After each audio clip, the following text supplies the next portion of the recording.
Answer ಮಾಡುವಂತಹ ಸಮಯ ಇಲ್ಲಿ ಬಂದಿದೆ. ಆಲ್ರೆಡಿ ನಾವು ನಮ್ಮ ಸೋಷಿಯಲ್ ಮೀಡಿಯಾ ಇನ್ಸ್ಟಾಗ್ರಾಮ್ನಲ್ಲಿ ಒಂದು ಟೈಪ್ ಮಾಡಿ ಇಬ್ಬರು ಪೋಸ್ಟ್ಗಳನ್ನ ಹಾಕಿದ್ವಿ.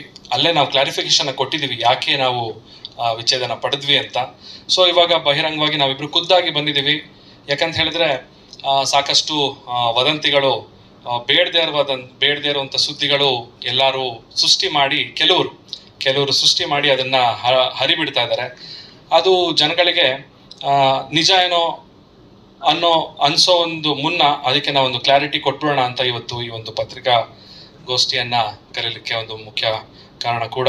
ಆ್ಯಂಡ್ ಏನಕ್ಕೆ ನಾವಿಬ್ಬರು ವಿಚ್ಛೇದನ ಪಡೆದ್ವಿ ಅನ್ನೋದಾದರೆ, ಕೆಲವು ವರ್ಷಗಳಿಂದ ನಾನು ಬೆಳೆದಂತಹ, ಅಂದರೆ ನನ್ನ ಆಲೋಚನೆಗಳು, ನನ್ನ ಜೀವನ ಶೈಲಿ ಒಂದು ಆಯಾಮದಲ್ಲಿ ಹೋದರೆ, ನಿವೇದಿತಾ ಅವರ ಒಂದು ಯೋಚನೆ, ಆಲೋಚನೆ, ಒಂದು ಜೀವನ ಶೈಲಿ ಅವ್ರದ್ದೇ ಒಂದು ಆಯಾಮದಲ್ಲಿ ಬೆಳೀತಾ ಹೋಯಿತು.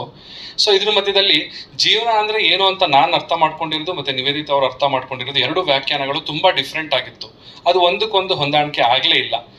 ತುಂಬ ಪ್ರಯತ್ನ ಪಟ್ವಿ ಕೆಲವು ವರ್ಷಗಳಿಂದ ಎಲ್ಲ ಸರಿ ಹೊಂದ್ಕೊಂಡು ಹೋಗ್ಬೇಕು ಅಂತ. ಸೊ ಪ್ರತಿದಿನನೂ ಈ ರೀತಿಯಾದಂಥ ಒಂದು ಮನಸ್ತಾಪಗಳು ಬರ್ತಿದ್ದಾಗ ಎಲ್ಲೋ ಒಂದು ಕಡೆ ಅನಿಸ್ತು, ನನ್ನ ಜೀವನ ಶೈಲಿ ಬೇರೆ ಇದೆ, ಇವರ ಜೀವನ ಶೈಲಿ ಬೇರೆ ಇದೆ.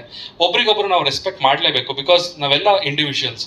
ಈ ಭೂಮಿ ಮೇಲೆ ನಾವು ಜನ್ಮ ಪಡೆದಿದ್ದೀವಿ ಅಂದಮೇಲೆ ಅವ್ರಿಗೆ ಎಷ್ಟು ಹಕ್ಕಿರುತ್ತೆ, ನಮಗೂ ಕೂಡ ಅಷ್ಟೇ ಹಕ್ಕಿರುತ್ತೆ. ಸೊ ಹಾಗಾಗಿ ಯಾರು ಫೋರ್ಸ್ಫುಲ್ ಆಗಿ ಒಬ್ರ ಜೊತೆ ಇರೋದು ಸರಿಯಲ್ಲ. ಅಂದರೆ ಮಾನಸಿಕವಾಗಿ ಒಂದು ನೋವನ್ನು ಅನುಭವಿಸ್ಕೊಂಡು ಒಟ್ಟಿಗೆ ಇರೋದು ಸರಿ ಬರಲಿಲ್ಲ. ಅದಕ್ಕೆ ನಾವಿಬ್ರು ಒಮ್ಮತದಿಂದ, ಮತ್ತೊಮ್ಮೆ ಹೇಳ್ತೀನಿ, ನಾವಿಬ್ರು ಮ್ಯೂಚುವಲ್ ಕನ್ಸೆಂಟಿಂದ ಒಟ್ಟಿಗೆ ನಿರ್ಧಾರ ಮಾಡಿ ನಾವಿಬ್ರು ಖುಷಿಯಾಗಿರ್ಬೇಕು ಅಂತ ಹೇಳಿದ್ರೆ, ನಾವಿಬ್ರು ಸಪ್ರೇಟ್ ಆಗಿದ್ರೇ ತುಂಬ ಖುಷಿಯಾಗಿರ್ತೀವಿ. ಸೊ ಹಾಗಾಗಿ ನಮ್ಮಿಬ್ಬರ ಮಧ್ಯದಲ್ಲಿ ಯಾವುದೇ ರೀತಿಯ ದ್ವೇಷ, ವೈಮನಸ್ಸು ಯಾವುದೂ ಇಲ್ಲ. ಅಂದರೆ ನನಗೆ ಅವರ ಬೆಳವಣಿಗೆ ಮೇಲೆ ನನಗೆ ಒಂದು ಖುಷಿ ಇದೆ. ಅವರು ಇಷ್ಟು ಮಟ್ಟಕ್ಕೆ ಬೆಳೆದಿದ್ದಾರಲ್ಲ ಅನ್ನೋ ಒಂದು ಖುಷಿ ಇದೆ. ಆಕೆಗೆ ಕೂಡ ನಾನು ಮಾಡ್ತಿರುವಂಥ ವಿಷಯದ ಮೇಲೆ ಅವರು ಕೂಡ ರೆಸ್ಪೆಕ್ಟ್ ಇದೆ. ಸೊ ಇಬ್ಬರು ಮ್ಯೂಚುವಲ್ ಆಗಿ ರೆಸ್ಪೆಕ್ಟಿಂದ ಒಬ್ರಿಗೊಬ್ರು ಒಂದು ಮ್ಯೂಚುವಲ್ ಕನ್ಸೆಂಟಿಂದ ಒಪ್ಕೊಂಡು ಇವತ್ತು ಈ ನಿರ್ಧಾರ ಮಾಡಿ ವಿಚ್ಛೇದನವನ್ನು ಕೂಡ ಪಡೆದುಕೊಂಡಿದ್ದೀವಿ. ಆ್ಯಂಡ್ ನಮಗೆ ನಮ್ಮ ಸ್ನೇಹಿತರು, ಹಾಗೆ ನಮ್ಮ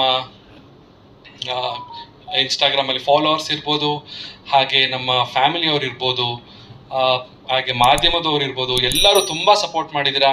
ಇಂಥ ಒಂದು ಸಿಚುವೇಶನಲ್ಲಿ ನಮಗೂ ಕೂಡ ತುಂಬ ಕಷ್ಟ ಇತ್ತು. 2 ದಿನ ನಾವು ಯಾರ ಫೋನ್ನು ಅಟೆಂಡ್ ಮಾಡೋಕ್ಕಾಗಲಿಲ್ಲ. ಬಿಕಾಸ್